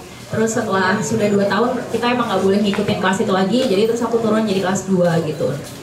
Nah, jadi udah terbiasa berinteraksi dengan anak-anak. Terus ketika proses pengalamanku berinteraksi dengan anak-anak itu, aku berusaha membatasi diriku sebagai orang dewasa. Karena kita sebagai orang dewasa, menurutku kita sering even sama teman aja sendiri, kita akan ngangkat pembicaraan karena kita merasa lebih tahu daripada mereka gitu. Sementara ketika berproses sama anak-anak tuh sebenarnya susah banget buat aku, karena aku harus ngerem kayak aku tuh bukan orang yang tahu apa-apa, mereka tuh punya ceritanya sendiri. Jadi proses mendengarkan juga kayak Mbak Amal sih, ketika sama anak-anak tuh proses mendengarkan gitu.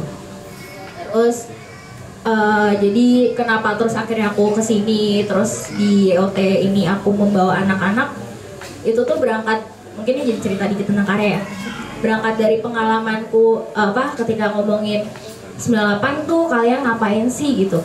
Terus aku berusaha mengingat 98, yang aku ingat hanyalah aku masih umur 4 tahun gitu. 4 tahun, terus aku nggak tahu kejadian di luar. Terus aku diberi perintah sama ibuku, masukin barang penting buat kamu gitu. Terus yang aku masukin ke dalam tas adalah boneka Power Ranger, boneka Barbie, sama susu kotak. Terus setelah tahu 98 tuh ternyata kejadiannya ada kerusuhan, ada demo segala macam. Dan kemarin pas ditanyain, aku tuh bisa ngetawain diriku sendiri yang masih kecil. Kok aku nyelamatinnya boneka Barbie, Power Ranger, sama susu kotak sih? Orang di luar tuh lagi bahaya gitu. Terus, tapi di satu sisi aku merefleksikan diriku, kok aku ngetawain diriku yang masih kecil ya? Ketika aku dewasa, kenapa aku bisa ngetawain diriku yang masih kecil? Padahal tuh kan sudut pandangku ketika kecil, menurutku memang penting adalah itu gitu. Nah terus jadi aku mikir kayak lucu ya, ketika kita dewasa kita bisa menertawakan pikiran-pikiran anak kecil. Terus kita membatasi, kita bisa bilang kayak, ih enggak kayak gitu. Padahal mereka punya dunianya sendiri. Jadi terus akhirnya aku membawa anak-anak untuk menghadirkan kata penting dan kekacauan gitu. Nah ketika menghadirkan anak-anak itu prosesnya sebenarnya lumayan deg-degan, karena aku nggak akan tahu mereka merespon ruangan itu akan seperti apa kan sebenarnya. Terus ketika ngomong sama anak kecil dan orang dewasa tuh bahasanya sebenarnya sangat berbeda kan. Aku ngomong penting dan kekacauan ke anak kecil nggak akan bisa diterima, akan sulit menjelaskannya. Nah ketika proses menghadirkan 7 anak ini, tiba-tiba awalnya kita main, aku dibantu sama Mbak Amal proses recording. Aku juga ngomong ke Mbak Amal, kita sebisa mungkin dan seminimal mungkin ngomong sama anak-anak. Jadi biarin anak-anak ngomong apa yang mereka mau bicarakan. Jadi nanti mungkin bisa didengerin di audionya di dalam. Itu sebenarnya proses ketika menghias ruangan itu gitu. Prosesnya itu awalnya aku kira akan 2 jam, ternyata berjalan 5 jam. Anak-anaknya excited juga. Terus aku sebenarnya pas awal tuh agak bingung ketika harus membahasakan penting dan kekacauan ke mereka gitu. Karena kayak apa ya bahasa yang tepat gitu. Nah tapi terus ada satu momen kita lagi ketawa-tawa, masih halo kenalan segala macam. Tiba-tiba tuh kalau dilihat itu meja yang hijau itu itu tuh bisa dibuka atasnya. Nah satu anak tuh masukin barang ke dalam ada lubang kan, ada lubang, terus dia masukin barang secara nggak sengaja, terus dia kayak, mbak barangnya hilang gitu kan, terus aku angkat terus mereka excited untuk gantian masuk ke dalam situ, terus habis itu gantian ditutup. Akhirnya itu jadi trigger yang menurutku menarik gitu. Dari proses itu aku bisa ngomong ke mereka kalau misalnya ya teman-teman, setelah semua bergantian masuk situ, aku bisa bilang ke mereka kayak, teman-teman kira-kira kalau misalnya masuk, kalian harus ngumpet suatu hari di dalam situ, apa yang bakal kalian bawa? Terus mereka tuh kayak ngomonginnya tuh lucu, macam-macam. Ada yang bawa handphone, ada yang bawa laptop, terus mikirin, tapi kan gak ada chargeran. Terus habis itu bawa chargerannya, tapi colok kemana? Terus habis itu akhirnya kesimpulannya tuh bawa ada yang bawa teman, ada yang bawa mainan. Terus kenapa bawa teman gitu? Akhirnya dari diskusi sama mereka itu, untuk men-trigger diskusi itu, mereka menyimpulkan hal yang penting tuh hal yang menyenangkan buat anak-anak. Makanya kenapa aku akhirnya menghadirkan di ruangan itu, pertanyaannya tuh menyenangkan. Apa sih yang menyenangkan buat kamu gitu? Terus ketika ngomongin yang chaosnya, kekacauannya itu, mereka juga muncul sendiri dengan pertanyaan, kenapa ya kita harus ngumpet mbak? Kenapa ya kira-kira kita harus ngumpet di dalam situ ya? Terus habis itu mereka tuh muncul sendiri, ada perang, ada yang lagi berantem gitu-gitu. Jadi akhirnya tuh mereka memberi kondisinya mereka sendiri gitu. Terus akhirnya di ruangan itu tadinya aku belah menjadi, yaudah yuk kita gambarin kota yang menyenangkan di satu dinding. Yang excited tuh anak-anak perempuannya sebenarnya, kayak wah harus ada pelangi, harus ada taman bunga gitu kan, binatang. Terus habis itu ada yang kecil, yang TK itu kira tuh ngomong, wah harus ada kolam renang, karena kolam renang tuh menurut dia menyenangkan. Ternyata itu berhubungan dengan pengalaman dia beberapa bulan lalu, dia liburan ke Bali, di hotelnya ada kolam renang gitu. Ada mixway, Serai menghadirkan mixway karena mixway itu menurut dia di kota yang menyenangkan tuh harus ada mixway. Sama bapaknya nggak boleh. Sama bapaknya nggak boleh. Terus ditanya, kamu emang sering minum mixway? Enggak sih, tapi enak kok. Jadi dia cuma pengalaman sekali gitu. Surga itu mixway itu buat anak-anak. Lucu banget ya, anak-anak itu ternyata di umuran segitu mixway itu sebagai sesuatu yang sangat menyenangkan gitu. Terus anak-anak laki-lakinya tuh kurang excited gitu, ada dua. Dan satu anak tuh dia special needs gitu, dia ada pengalaman waktu kecil, akhirnya dia tidak bisa berinteraksi dengan siapa, sangat terbatas interaksinya. Terus dia juga udah nggak tertarik ketika menggambarkan sesuatu yang menyenangkan. Nah karena ngeliat momennya anak-anak yang cewek masih senang, yang cowok udah nggak senang, terus aku ajak aja, kalau kita menggambarkan sesuatu yang menakutkan gimana sih? Nah yang cowok-cowok itu yang excited, 2 orang itu, dan benar menggambarkan kekacauan ya. Bener-bener nanti kalau dilihat di tembok tuh bener-bener waktu aku pas lihat juga agak, waduh ini gambarnya kok kayak gini ya. Tapi itu kan sudut pandangku sebagai orang dewasa, itu kayak berantakan, tapi emang aku pengen menghadirkan itu gitu. Terus mereka gambar, kalau dilihat itu mungkin kalian akan lihat kita sebagai orang dewasa melihatnya hanya sebagai coretan-coretan yang berantakan banget, tapi ceritanya adalah itu adalah di Inggris, yang perang adalah Jerman dan Uni Soviet. Jadi kayak beyond banget, kayak aku gak kepikiran gitu, kayak Uni Soviet sama Jerman, aku ya gak pernah baca di sejarah gitu. Nah yang special needs ini emang anaknya tuh, dia special needs itu dia tidak bisa berinteraksi dengan siapa-siapa, tapi dia sangat pintar secara geografis. Terus dia bisa hafal peta dunia, dia bisa hafal bendera dunia, cerita-cerita sejarah dia hafal banget. Terus, iya, wah kacau dia, pengetahuannya luar biasa. Sebenarnya kalau kita bisa ngobrol tuh kayak seru banget sebenarnya ngobrol sama dia. Terus habis itu mereka menggambarkan kekacauan, terus ada virus, terus habis itu ada apa lagi ya? Ada virus, terus meteor, benda-benda langit jatuh gitu. Terus habis itu yang cewek-cewek tuh kurang terima ketika dibilang kekacauan tuh segitunya gitu loh, kayak ih ini jelek banget sih, kayak punya kita tuh rapi, kenapa sih kalian gambarnya kekacauan gitu. Muncullah satu cewek ini hadir, terus dia ngomong aku mau gambarin sebenarnya ketika di kekacauan itu selalu ada orang yang menyenangkan, yang tetap berpikir positif. Terus dia menggambarkan penyihir warna kuning. Terus penyihir itu sederhana banget gambarnya, tapi penyihir itu ketika dia bilang mantranya adalah hore, kata-kata hore. Kalau dia ngomong hore, 1 jam kemudian kekacauannya berhenti. Lucu banget. Aku tanya kan, emang kalau di kekacauan tuh beneran ada sesuatu yang ini? Ada nggak semua orang suka kekacauan itu dibuat sama orang yang segelintir orang yang senang dengan kekacauan itu. Terus habis itu tiba-tiba muncul omongan, di sini juga ada Tuhan. Wah itu lucu banget. Ketika mereka ngomong Tuhan, anjing kenapa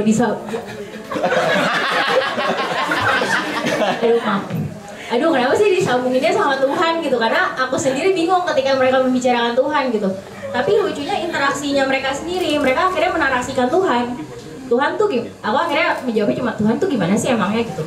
Terus interaksi antara mereka tuh ceritanya adalah Tuhan adalah orang yang biasa aja, dia nggak pernah berpihak ke siapa-siapa, makanya dia bisa damai bersih. Oh ya, terus habis itu ada yang lucu tuh, satu anak gitu yang TK itu yang cewek tiba-tiba teriak Tuhan itu wajahnya bersinar gitu. Padahal iya dia bukan muslim. Lucu banget, dia mendefinisikan Tuhan tuh gak ada mukanya, dia tuh orang biasa aja. Kalau dia tuh orang yang itu lah, orang stick man gitu. Terus habis itu tapi dicampurin warna kuning karena menurut dia wajahnya harus bersinar gitu. Terus habis itu dan mereka bilang kalau kita kan, kalau aku sebagai orang dewasa, aku berpikir Tuhan itu muncul, kiamat datang jadi ada Tuhan. Mereka tuh bisa bersepakat kiamat itu berhenti ketika Tuhan datang. Jadi kita lagi menjalani kiamat gitu. Terus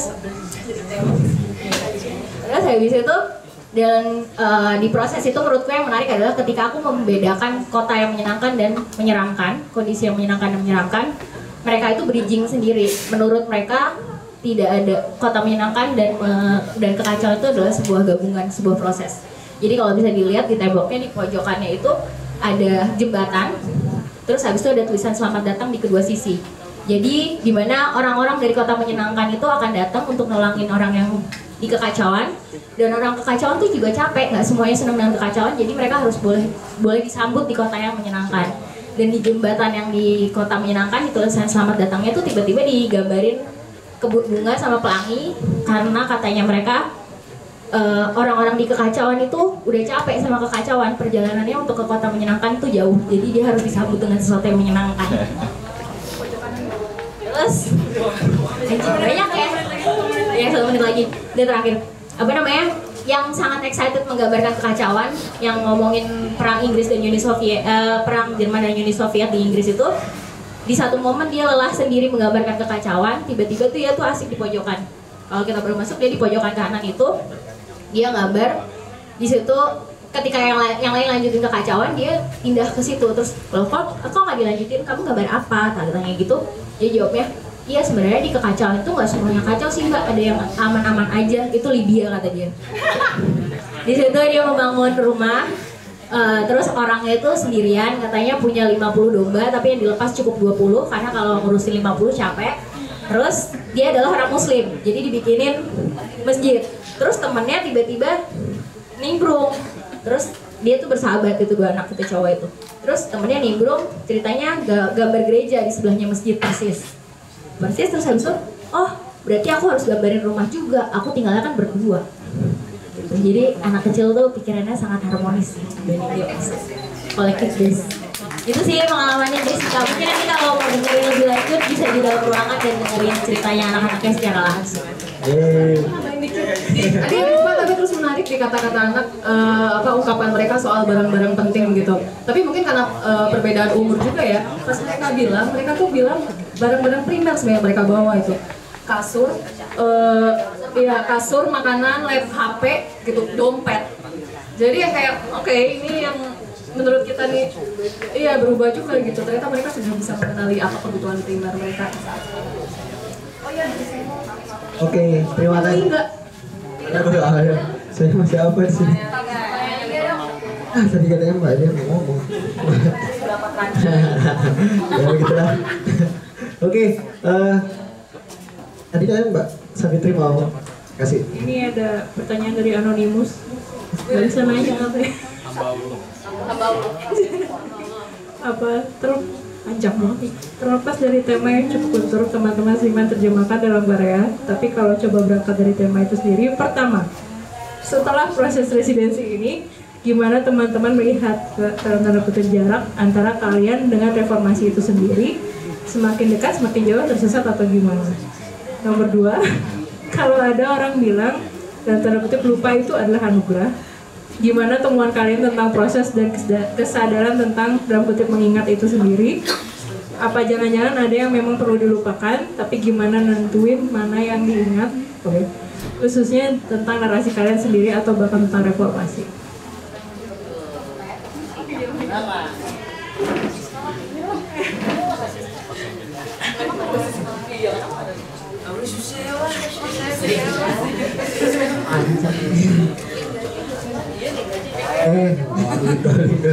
Kalau durasinya ya, Mbak. Kalau kita semua ini kan masih 35 ke bawah ya. Waktu itu pengalaman 98 tuh masih kayak SD, masih TK, belum sekolah gitu kan. Jadi kita nggak mengalami secara langsung gitu. Jadi mungkin itu bukan menjadi sebuah pengalaman, tetapi reformasi menurutku sebagai sebuah pengetahuan yang kami dapat gitu loh. Kita membaca dari arsip, dari artikel, dari jurnal, dari cerita orang. Nah itu menjadi sebuah pengetahuan karena aku sendiri tidak melihat secara langsung yang terjadi kerusuhan itu, semua melihat dari TV dan saat itu aku rasa aku nggak melihat TV juga gitu ya. Jadi belajar tentang tema ini aku sebagai mungkin bisa jadi sebagai produksi pengetahuan yang dikemas dalam sebuah karya yang berangkat dari pengalaman, ada korelasi dengan pengalaman pribadi kami gitu. Jadi untuk apakah semakin mendekat, semakin jauh dan enggak, aku nggak ngerti ya seberapa urgensinya itu juga gitu kan. Jadi menurutku paling enggak aku secara pribadi semakin tahu dari pengetahuan tentang reformasi itu karena aku membaca kembali, membaca ulang. Kalau sebelum-sebelumnya mungkin aku iya apa pentingnya juga gitu buat aku gitu kan, tapi karena kemudian dengan aku banyak membaca ulang untuk merefleksikan diriku sendiri, oh ternyata segenting itu, sepenting itu, dan aku akhirnya jadi tahu oh keluargaku juga atau mamaku seberjuang itu gitu loh, dengan adanya kekeosan kalau kata Kisela di era-era itu juga kemudian ada kekeosan lainnya, mungkin bisa belajar dari kekeosan yang ada di Indonesia gitu, dan belajar untuk struggling juga sebagai manusia gitu, juga sebagai seniman saat ini. Mungkin itu sih, aku nggak tahu apakah menjawab atau enggak. Yang kedua apa tadi?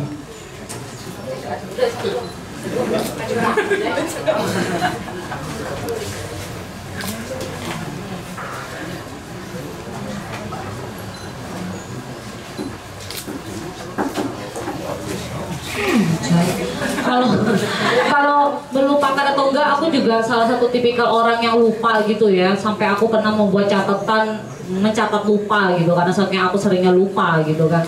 Nah kemudian aku pernah mencatat kelupaanku, hari ini lupa bawa apa gitu, dan kemudian aku lupa melanjutkan gitu, hanya berlangsung 1 bulan setengah saja. Nah proses ini juga apakah akan menjadi suatu hal yang penting diingat atau dilupain aja gitu.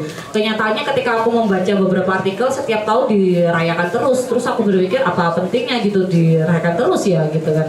Kayak sampai 100 tahun lalu juga dirayakan terus gitu, bosen banget gitu setiap tahun merayakan sesuatu. Dan aku secara pribadi orang yang tidak terlalu suka merayakan sesuatu, kayak merayakan ulang tahun, merayakan lebaran, merayakan apapun itu gitu. Apakah pentingnya perayaan ini gitu.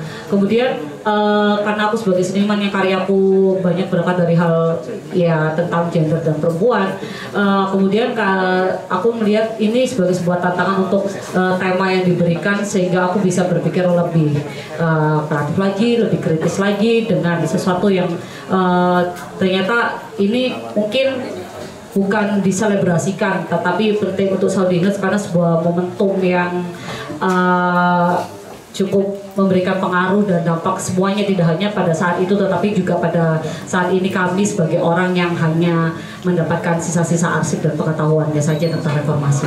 Terima kasih.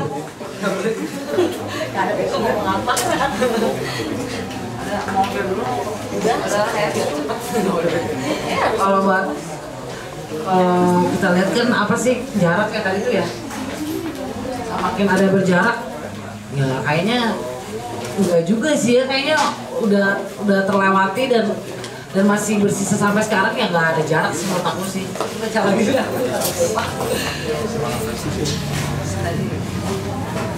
Jarak antara informasi sendiri semakin dekat semakin jauh tersesat atau bagaimana? Ya biasa aja sih sebenarnya sih ya kan, kayaknya nggak yang jauh dekat tapi biasa aja gitu, nggak tersesat nggak apa, cuman biasa aja kayak oh ya itu reformasi itu pernah terjadi gitu. Terus seperti kata Siska itu pengetahuan yang akhirnya buat kita pengetahuan ya, kalau menjadikan pelajaran ya kalau bisa nggak bisa diulangin, tapi kan kita sebagai orang biasa mau gimana ya, yang mau ngulangi juga yang pernah mengalami hal itu, yang mau ngulangi orang-orang atas semua yang kayaknya nggak terjangkau sama kita cuma bisa mengkritik itu atau mengingat itu dan mengulang itu dari lewat karya aja gitu, nggak bisa ya, kalau kecuali kita akhirnya jadi seniman terus masuk ke dalam politik gitu, kayaknya mungkin bisa atau baru berubah gitu atau menjadi dekat dengan jarak itu gitu. Oh dari aku sih gitu ya, untuk pertanyaan yang berhubungan dengan jarak semakin dekat semakin jauh, kalau kita sebagai rakyat jelata sih biasa aja sih ya. Terus kalau yang satu lagi itu tadi orang bilang lupa itu adalah lupa itu ya tentang proses dan kesadaran tentang melihat apa jangan-jangan ada yang memang belum dilupakan, tapi gimana ini khususnya antara si kalian sendiri. Kalau yang lupa ya lupa ada anugerah. Sebenarnya kalau lupa ada anugerah itu kayaknya untuk urusan pribadi deh ya. Ada yang pengen dilupakan apa masa-masa yang kalau sebelum tidur tuh bikin overthinking tuh harus dilupain, tapi kayaknya kalau untuk masalah yang masih besar itu nggak bisa dilupain lah. Kita kayaknya nggak mungkin ngelupain mahasiswa-mahasiswa yang udah hilang gitu, seperti hal-hal kayak gitu atau korupsi-korupsi yang udah membuat kita semakin miskin sekarang ini. Jadi kayaknya aku nggak bisa lupa sih kalau itu, dan nggak mau lupa gitu. Kalau dari aku sih kayaknya seperti itu gitu. Kalau soal lupa dan kalau untuk ya sebaiknya kita nginget, dan maksudnya ya udah kita nggak usah jadi orang seperti orang-orang itulah gitu. Kita sendiri aja berbuat kebaikan untuk diri sendiri, karena ya itu kalau kata aku, kalau kita emang pengen berubah banget di Indonesia ya masuklah di dunia politik lah gitu lah, jadi apaan kayak menteri gitu baru deh. Kalau enggak sih kayaknya gini-gini aja hidup ya, cuman bisa komen-komen di netizen. Ini cuma bisa menjadi netizen dan bikin karya ya, kalau karyanya viral akhirnya semua orang jadi tahu ya, semoga gak kemakan waktu aja. Biasanya kan kayak gitu 2 minggu gone gitu. Nah gitu aja sih kalau aku untuk soal lupa dan jarak. Silakan untuk Vios lanjut ya. Tes oke. Kalau buat aku kalau ngomong soal jarak berarti cukup, karena aku sangat dekat dengan kakekku dari mama dan nenekku dari mama, juga sangat dekat sama mama untuk menanyakan apa sih yang terjadi saat itu di tempat aku di Samarinda, Kalimantan Timur. Tentunya sih karena usia aku waktu itu kecil banget, jadi aku banyak bertanya waktu aku tumbuh besar dan menanyakan apakah yang ada di buku sama dengan yang terjadi di sini, apakah yang ada di Jakarta atau misalnya di kota-kota lainnya sama dengan di Samarinda. Ternyata nggak terlalu sama, cuman traumanya mungkin yang kena sama mereka gitu. Sedangkan kalau untuk dari aku sih ya dulu aku merasa masa kecil lumayan having fun, tapi nggak terlalu juga karena harus kerja gitu. Tapi aku difasilitasi dulu.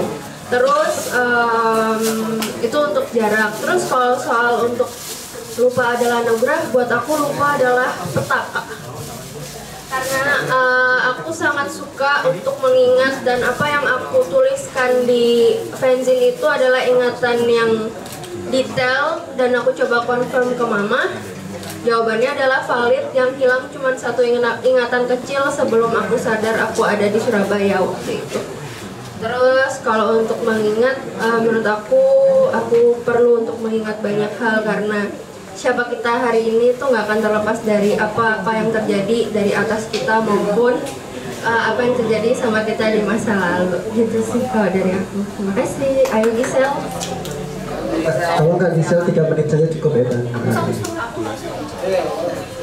Kalau aku tadi mungkin lanjut dari yang terkait jarak itu, aku sepakat dengan yang sudah dibicarakan mengenai adalah reformasi itu kita tahunya sebagai pengetahuan, tapi menurutku spesifiknya pengetahuan yang dikondisikan oleh orang-orang tertentu gitu.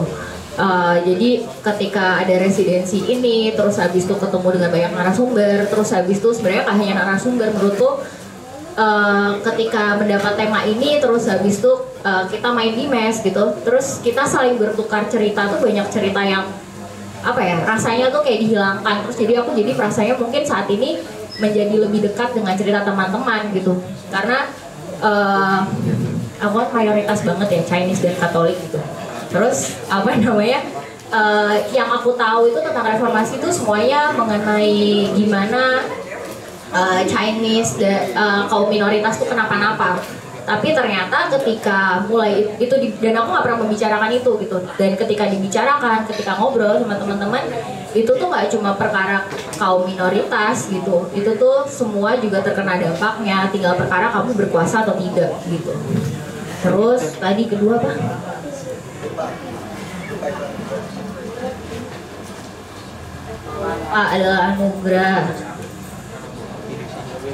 Adalah anugerah ya, sama kayak Teresa sih. Kalau masalah pribadi adalah anugerah ya.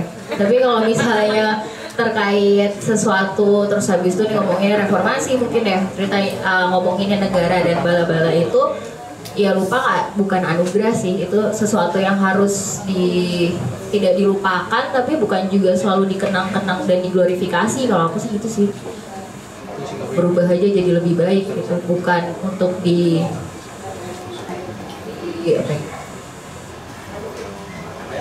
lagi.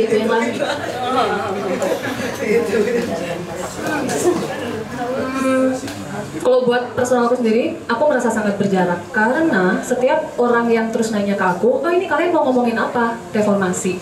Terus responnya mereka rata-rata umurnya udah 35 ke atas tuh, waduh berat ya gitu. Terus aku kayak, enggak, buatku enggak berarti biasa wae. Karena itu kayak buatku sendiri itu hanyalah setting waktu gitu yang udah lewat, yang terus juga itu hanyalah satu titik kekacauan dari banyak kekacauan di hidupku, di hidup orang tuaku gitu. Jadi ya wes gitu. Tapi terus pertanyaan bagus hamba Allah, semua pertanyaan itu sebenarnya akan bisa nggak mungkin dapat jawabannya, tapi insight dari 5 videoku itu. Udah ini bagus belum iklannya? Iya. Jadi itu pertanyaan-pertanyaan juga aku coba gali dari narasumber-narasumberku gitu, hal-hal seperti itu. Dan walaupun tidak merepresentasikan seluruh Indonesia, tapi dari 17 narasumber itu cukup tersebar dari Sumatera, Kalimantan, Jawa, Bali, Makassar, NTT sampai Papua. Jadi ditonton aja premier seluruh Indonesia tanggal 8 Maret 2023. Bisa saya promosi tuh. Oke, 1-2 pertanyaan lagi mungkin.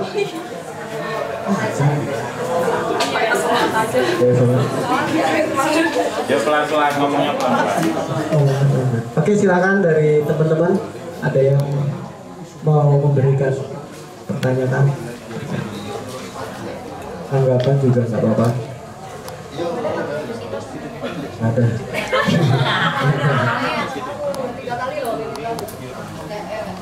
Dan kalau nggak aku yang nanya lagi nih. Ada Mbak. Aku mau nanggepin yang tadi sih, kayak soal personal dan apa yang besar gitu, kayak di mana batasnya, karena kadang yang besar juga mengenai yang personal kan. Terus misalnya kenapa yang personal ada yang perlu dilupakan dan kenapa yang besar enggak? Misalnya sama-sama putus sama pacar itu menyakitkan dan kayak lupa adalah anugerah, tapi di saat yang sama bisa jadi hal yang besar gitu, kayak untuk segelintir orang, untuk banyak sekali orang 65 atau apa, ada kayak kejadian yang sangat besar atau korupsi dan sebagainya. Tapi itu juga sesuatu yang menyakitkan dan menyebalkan kadang. Jadi sebenarnya jadi pertama, bagaimana cara membagi personal dan yang besar, dan yang kedua, kenapa yang personal lupa adalah anugerah, dan buat yang besar itu perlu diingat. Nesa, salam kenal. Nesa. Terima kasih Mbak Nesa. Tante.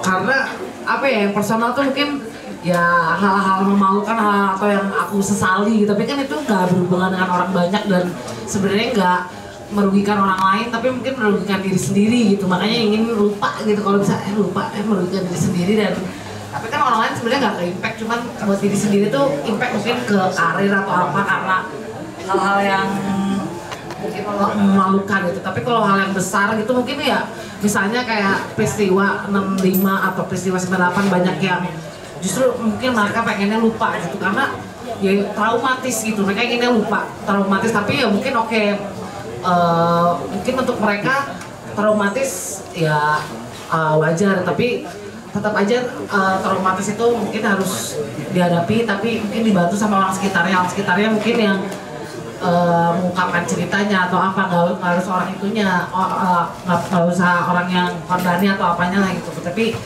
bisa orang-orang sekitarnya yang membantu untuk mengingatkan orang-orang sekitarnya supaya hal itu tidak terjadi lagi gitu. Kalau aku lebih ke hal itu sih, karena kalau apa ya, kalau buatku yang pribadi harus lupa ya itu sebenarnya karena nggak berdampak sama orang lain, jadi orang lain juga aku nggak at least nggak menyakiti siapapun gitu. Kalau yang penting kalau buat aku at least ke akunya menjalani hidup mungkin lebih nyaman aja, lebih tenang karena nggak mengingat hal itu. Kalau ingat-ingat itu ya mungkin ke mental akunya nggak baik gitu. Tapi kalau hal yang masif kan itu udah merugikan orang lain, udah berdampak sama orang lain, dan itu menurut aku ya bukan hal yang baik untuk dilakukan gitu. Tapi kalau untuk yang orang kena trauma ya mungkin orang-orang sekitarnya bisa membantu gitu, untuk mengungkapkan atau untuk membantu mengingatkan hal itu gitu. Ada yang mau ditanggapi? Ya mah Anabel aja ya. Kayaknya hal besar itu cenderung tidak dilupakan atau sering diomongin karena itu cenderung lebih mudah direproduksi. Ya oleh penguasa, siapapun lah, jurnalis yang pro penguasa atau enggak gitu, itu sangat mudah direproduksi karena yang modalin banyak. Yang personal, yang mungkin trivia dan ada yang bilang mungkin nggak penting, ada yang bilang mungkin penting, mau mereproduksi itu tuh capek. Kita aja nih harus dikumpulin, harus disatukan dalam satu ruang ini, ada yang ngebantuin, ada yang ngemodalin, baru itu bisa terceritakan gitu. Kayaknya emang tidak mudah itu sebenarnya untuk mereproduksi cerita-cerita personal. Oke, begitu Mbak. Cukup puas dengan jawaban mereka. Oke, masih ada satu pertanyaan lagi yuk, boleh? Gak apa-apa ya, sampai 6:30. Oke.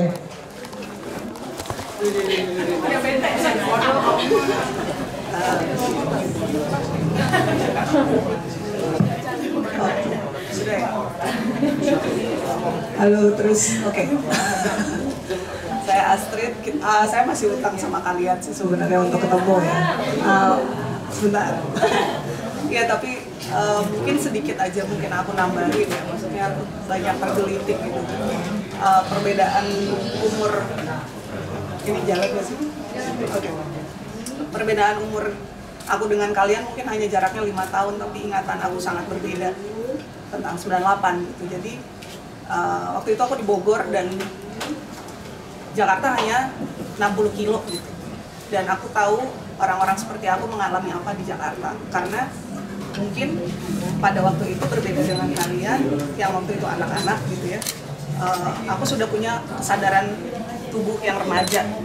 Dan aku tahu bagaimana itu bisa menjadi tidak aman gitu. Nah, aku rasa mungkin memang banyak hal ya, maksudnya banyak bolongnya sebenarnya kalau kita bicara soal ingatan gitu. Karena terus berapa generasi itu ingatannya juga berbeda-beda gitu. Aku mau meng-highlight sih, kenapa sih akhirnya ini memang kan kesannya kayak tema besar gitu ya, memperingati reformasi,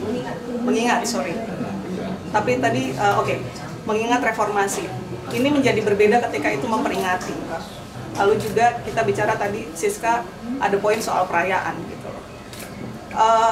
Aku nggak tahu apa yang dirayakan sebenarnya karena di banyak kalau di banyak aspek 98 itu punya sisi-sisi gelap yang cukup gelap untuk yang mengalami gitu. Jadi memang kita tidak bisa menanggapinya secara light gitu ya. Itu bukan memori yang baik gitu.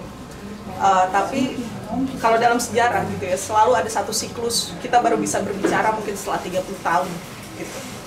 Kita ada di 25 tahun, kita lagi ada di mana gitu. Ini menurutku juga penting gitu. Dan aku senang banget, aku sangat mengapresiasi karya teman-teman yang udah berproses di MES. Aku merasa jelas ini masih panjang gitu ya. Aku berharap ini akan menjadi sesuatu yang lebih bisa berlangsung gitu ya, terus menerus gitu, karena memang yang sangat menggelitik di poin ini adalah memang aspek ingatannya gitu, karena ketika kita membicarakan memproduksi pengetahuan, ini dari ingatan siapa yang mengalami, menjiwai, berada di sana, berjarak gitu ya. Ini percakapan yang aku rasa aku sendiri yang ngedengerin juga masih memproses itu gitu, apalagi kalian yang berproses di sana gitu. Dan 6 minggu aku rasa terlalu pendek ya, nggak fair gitu loh untuk sebenarnya untuk bahkan ditampilin. Ini aku rasa lebih kayak sekelumit catatan teman-teman gitu yang aku rasa udah luar biasa sekali. Udah kita mengingat dengan berani gitu, banyak keberanian aku rasa untuk mengingat 98, untuk banyak orang untuk mengingat itu. Dan aku rasa menampilkan sisi-sisi lain dari ingatan itu akhirnya jadi penting di pameran ini gitu. Dan ya aku rasa itu dulu aja, nanti kita akan ngobrol lebih panjang. Terima kasih.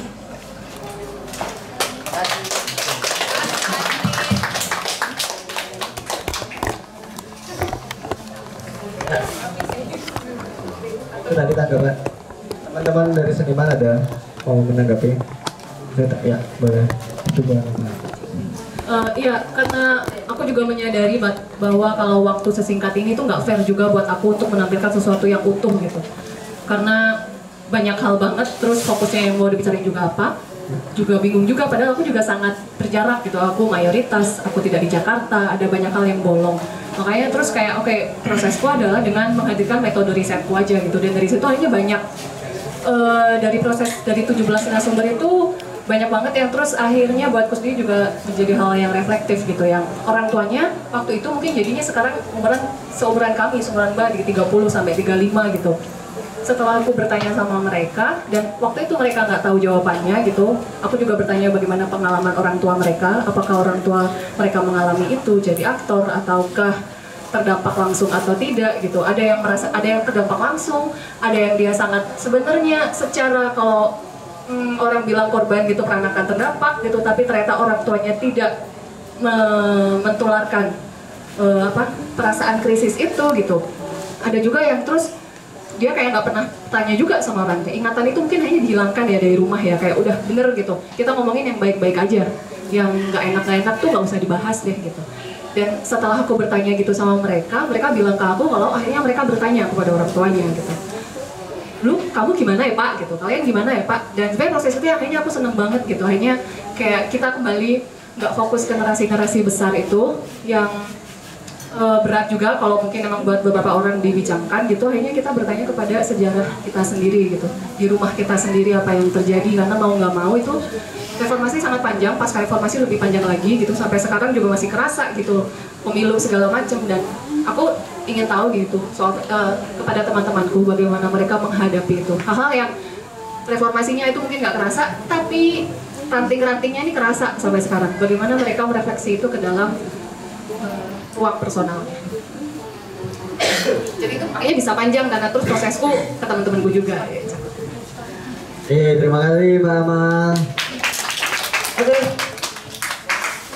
Masih ada yang mau menanggapi dan bertanya sebelum saya akhiri? Oh iya, silakan Mbak Savitri. Tadi nambah Amal dikit. Jadi emang yang di ruang mes ini memang bagian dari mengingat dulu 5 tahun reformasi, dan memang salah satu hal yang diangkat selain di sini itu juga hal-hal seperti itu yang kita mencari ingatan-ingatan yang tercecer itu dari berbagai tempat. Kalau saya tidak Java sentris soalnya gitu, saya dari tempat-tempat lain juga. Jadi ya mungkin promo sedikit jadi kita pameran ini udah buka di 3 tempat sekarang, yaitu di Kedai Kebun Forum di sini dan di Lavi Gallery kemarin. Jadi silakan dikunjungi dan mungkin bisa menjadi ya, kalau buat saya sih proses sama ini sama kurator Gisatu Dwiki juga memang ini jadi produksi pengetahuan yang dibilang Siska tadi. Cukup menarik, sekarang udah 3 tempat terbuka dan berbagai feedback juga dapat gitu ya. Dan ya kita penasaran yang lagi 2 akan buka, dan ya so far juga yang kita presentasikan adalah narasi-narasi yang kita temukan di publik dan juga di rumah gitu, di domestik. Jadi silakan dikunjungi, dan nanti akan yang selanjutnya akan buka itu tanggal 7 di Cirebon. Oke, terima kasih Mbak Savitri. Oke, sebagai bagian penutup, saya juga benar tadi harusnya itu bagian saya promosi, karena saya kayak ini nih, saya malah di sini. Saya mengambil alih perangkum Sujati. Saya juga tidak akan merangkum apa-apa, tapi saya sepakat kayak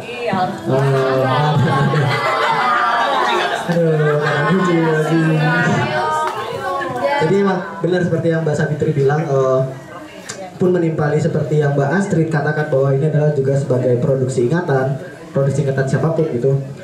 Apa yang digelar oleh Cemeti tentang mengingat tema besar ini, mengingat 25 tahun reformasi di 5 tempat berbeda, sebenarnya juga mungkin saya juga curiga itu tidak berubah apapun gitu, tapi bisa menjadi peluang untuk membuka bagi siapapun, ingatan siapapun tentang 98 itu.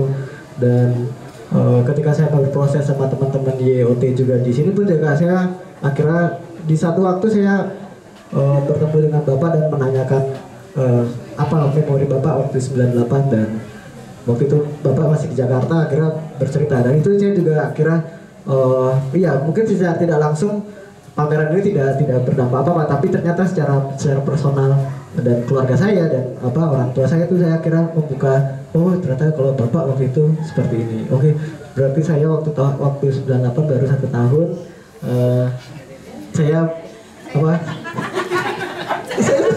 sudah lama sih baru 1 tahun, udah percaya. Nah, akhirnya itu jadi memori penting secara komunitas kecil di keluarga saya begitu. Oke, terima kasih buat teman-teman yang sudah datang, dan saya mengingatkan sekali lagi pameran ini masih berlangsung, ada di 5 tempat. Jadi Kedai Kebun Forum sudah opening tanggal 20 kemarin sampai 20 Maret nanti. Lalu di ruang mes 56 dari teman-teman Youth of Today sudah dibuka 24 Februari sampai 11 Maret nanti. Lalu kemarin tanggal 26 Februari sudah dibuka juga di LAV Gallery sampai tanggal 26 Maret. Selanjutnya ada di Cemeti tanggal 7 Maret sampai 7 April, dan yang terakhir di Crack tanggal 18 Maret sampai 15 akhir. Oke, sekian dari kami. Terima kasih buat teman-teman yang sudah datang. Selamat menikmati pameran. Terima kasih.